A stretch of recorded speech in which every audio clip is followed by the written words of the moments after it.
मध्य भारत के घने जंगलों के बीच बसा एक छोटा सा गांव था जिसका नाम था कालीसराय। यह गांव शहर की चकाचौंध से बहुत दूर था। यहाँ जिंदगी आदमी का बहुत धीरे चलती थी और लोग सूरज के साथ जगते और सूरज के साथ सो जाते थे। लेकिन इस गांव की एक अजीब आदत थी।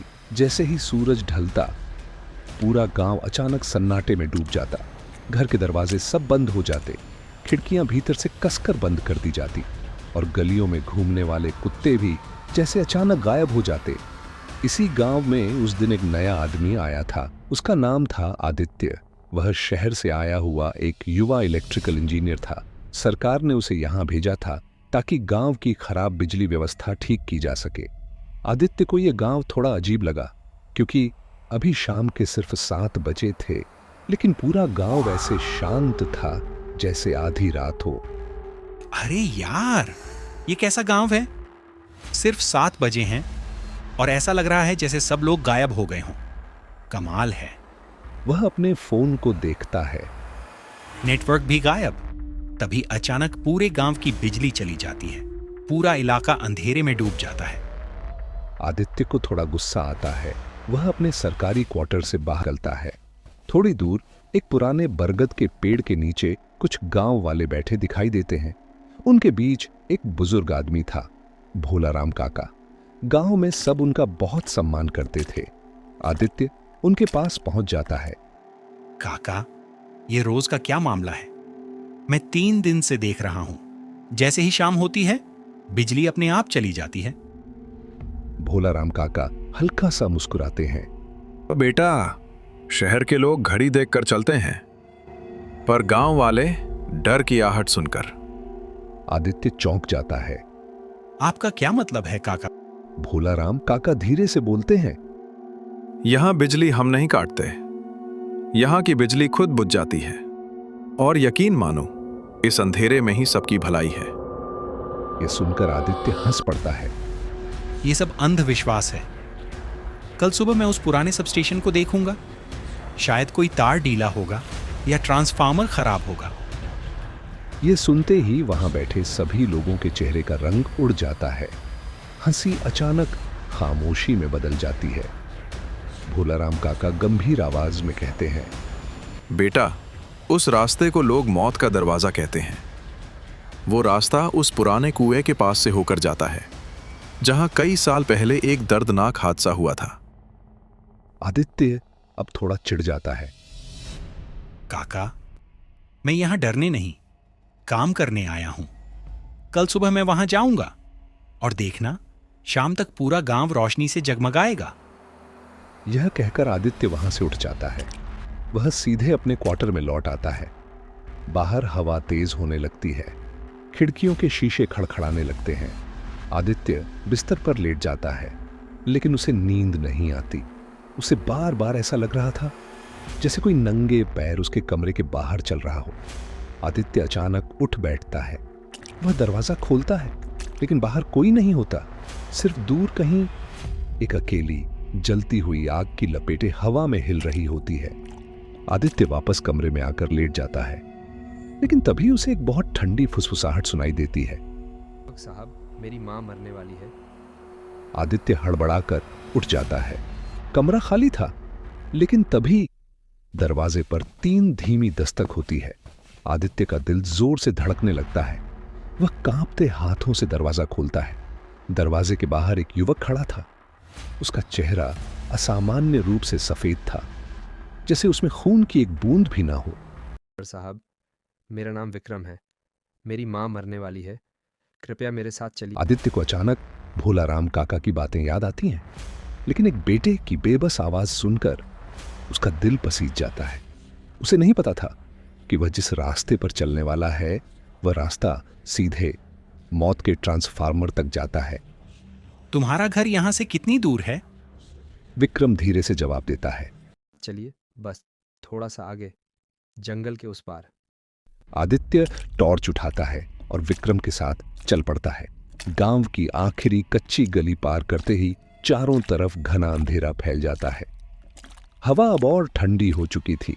पेड़ों की शाखाएं अजीब तरह से हिल रही थीं और दूर कहीं एक उल्लू की आवाज सुनाई दे रही थी।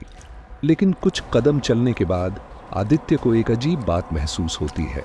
उसके पैरों की आवाज आ रही थी, लेकिन विक्रम के पैरों की नहीं, जैसे वह जमीन को छुए बिना चल रहा हो। आदित्य का दिल हल्का सा कांप जाता है। तुम इतनी जल्दी कैसे चल रहे हो? विक्रम पीछे मुड़े बिना जवाब देता है। साहब, हमको ये आदत हो गया है। अब रास्ता और सुनसान हो गया था। कुछ ही देर में वे गांव के उस हिस्से में पहुंच जाते हैं जहां शायद कोई इंसान वर्षों से नहीं आया था। तभी अचानक आदित्य की टॉर्च की रोशनी एक पुराने पत्थर के कुएं पर पड़ती है। कुएं के चारों तरफ जंग लगा लोहे का जाल लगा था और उस पर लाल रंग से लिखा था खतरा। आदित्य रुक जाता है। उसे अचानक भोला राम काका की बातें याद आती हैं। आदित्य के शरीर में एक ठंडी लहर दौड़ जाती है, लेकिन तभी विक्रम पीछे मुड़कर कहता साहब, जल्दी चलिए, मेरी माँ ज्यादा देर नहीं बचेंगी। है। उसकी आवाज अब पहले से थोड़ी अजीब लग रही थी, जैसे दो आवाजें एक साथ बोल रही हो। आदित्य डर को नजरअंदाज करता है और आगे बढ़ जाता है। कुछ मिनट बाद वे एक पुराने बिजली सबस्टेशन के सामने खड़े होते हैं। लोहे का गेट आधा टूटा हुआ था। अंदर एक विशाल जंग लगा ट्रांसफार्मर खड़ा था। हवा के साथ उसकी तारें धीरे धीरे हिल रही थीं और हर झोंके के साथ उसमें से अजीब सी घरघराहट निकल रही थी। आदित्य धीरे से बोलता है, तुम्हारा घर तो यहां नहीं है, तुम मुझे यहां क्यों लाए हो? विक्रम धीरे धीरे उसकी तरफ मुड़ता है। अब उसकी आंखें पूरी अजीब दिखाई दे रही थीं। उसके होंठों पर एक डरावनी मुस्कान फैल हुई है। क्योंकि मेरी माँ यहीं रहती है। अचानक तेज हवा चलने लगती है। ट्रांसफार्मर के अंदर से अजीब सी चमक निकलती है और तभी आदित्य को ट्रांसफार्मर की लोहे की दीवार पर कुछ काले निशान दिखाई देते हैं। वह टॉर्च पास ले जाता है और जो वह देखता है उसे देखकर उसके हाथ कांपने लगते हैं, क्योंकि वह निशान साधारण नहीं थे। वह जले हुए हाथों के निशान थे, सैकड़ों हाथों के, जैसे किसी ने अंदर से बाहर निकलने की कोशिश की हो। और तभी ट्रांसफार्मर के अंदर से एक बहुत धीमी आवाज आती है, बेटा, हमें बाहर निकालो। आदित्य का खून जम जाता है, क्योंकि वह आवाज विक्रम की मां की नहीं थी। वह आवाज दर्जनों लोगों की थी।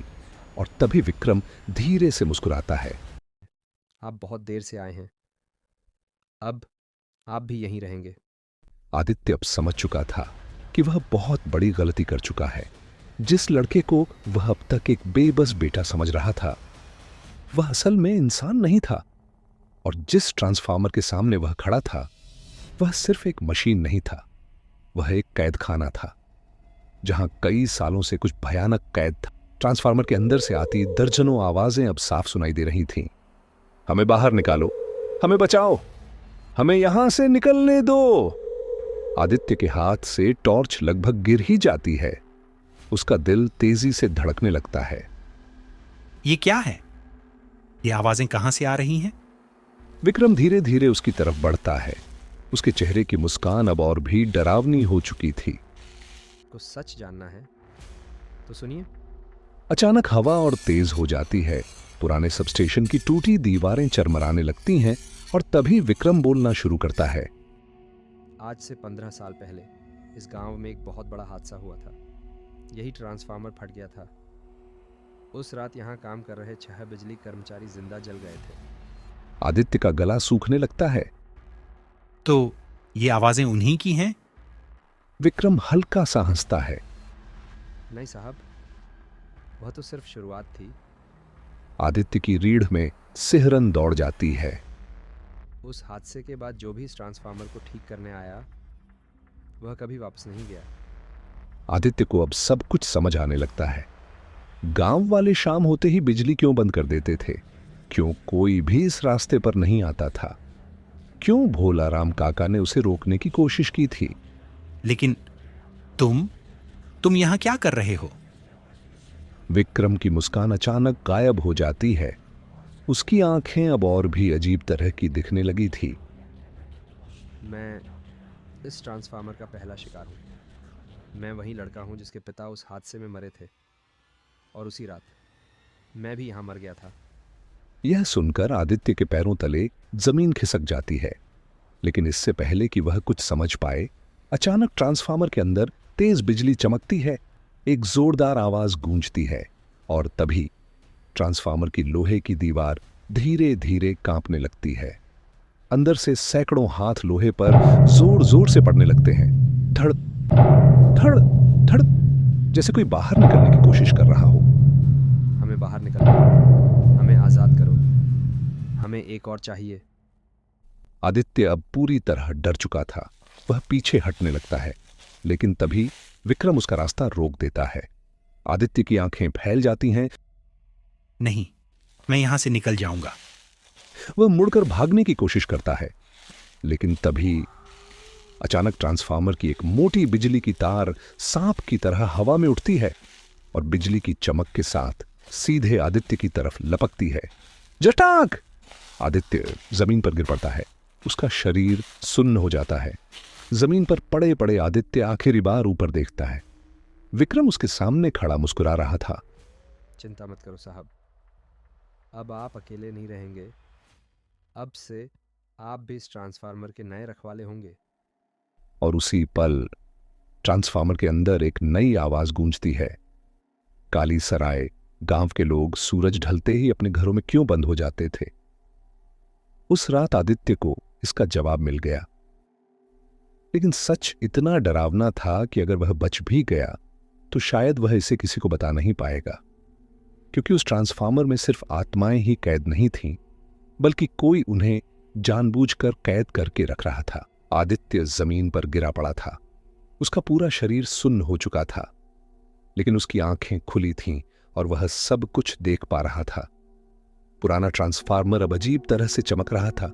उसके अंदर से दर्जनों आवाजें गूंज रही थीं। हमें बाहर निकालो, हमें आजाद करो, हमें इस कैद से बचाओ। विक्रम धीरे धीरे आदित्य के पास आता है। यही है काली सराय का असली सच। ये ट्रांसफार्मर सिर्फ बिजली नहीं बनाता, ये आत्माओं को कैद करके रखता है। आदित्य दर्द में कराहते हुए पूछता है, ऐसा क्यों? क्यों किसी को कैद किया गया है यहां? विक्रम कुछ सेकंड तक चुप रहता है, फिर धीरे से कहता है, क्योंकि अगर ये आत्माएं बाहर आ गईं तो पूरा गांव खत्म हो जाएगा। अचानक तेज हवा चलने लगती है। ट्रांसफार्मर की तारें जोर जोर से हिलने लगती हैं और तभी गांव के कई लोग उस तरफ आ रहे थे। उनके आगे आगे भोलाराम काका चल रहे थे। आदित्य उन्हें देखकर चिल्लाता है, काका, जल्दी मुझे यहां से निकालिए। लेकिन भोलाराम काका उसके पास आकर रुक जाते हैं। उनके चेहरे पर दुख भरी मुस्कान थी। बेटा, हम तुम्हें बचाने नहीं आए हैं। आदित्य की सांस रुक जाती है। क्या मतलब? भोलाराम काका धीरे धीरे बोलते हैं, ये ट्रांसफार्मर सिर्फ मशीन नहीं है, ये गांव की ढाल है। जो भी आत्माएं यहां कैद हैं, अगर ये बाहर निकल गईं तो पूरा काली सराय गांव एक रात में खत्म हो जाएगा। आदित्य को अब सब समझ आने लगता है। गांव वाले हर शाम बिजली क्यों बंद कर देते थे? क्यों कोई भी इस सबस्टेशन के पास नहीं आता था? क्यों हर कुछ सालों में एक नया इंजीनियर यहां भेजा जाता था? भोलाराम काका की आंखों में आंसू आ जाते हैं। बेटा, हर 10 साल में इस ट्रांसफार्मर को एक नया रखवाला चाहिए, जो इन आत्माओं को यहीं कैद रख सके। नहीं, आप लोग ऐसा नहीं कर सकते। लेकिन तभी ट्रांसफार्मर के अंदर तेज बिजली चमकती है और एक तेज झटका आदित्य के शरीर में दौड़ जाता है। उसकी चीख पूरे जंगल में गूंज जाती है। फिर अचानक सब कुछ शांत हो जाता है। अगली सुबह काली सराय गांव में फिर से बिजली आ जाती है। लोग अपने घरों से बाहर निकलते हैं। सब कुछ फिर से सामान्य लग रहा था, लेकिन उस पुराने सबस्टेशन के पास अब एक नया आदमी खड़ा था। उसकी आंखें पूरी तरह काली थीं और उसके होंठों पर एक धीमी मुस्कान थी। वह आदमी था आदित्य। अब वह हर रात उस ट्रांसफार्मर के पास खड़ा रहता है और जो भी अनजाने में उस रास्ते पर आ जाता है, वह धीरे से मुस्कुराकर कहता है,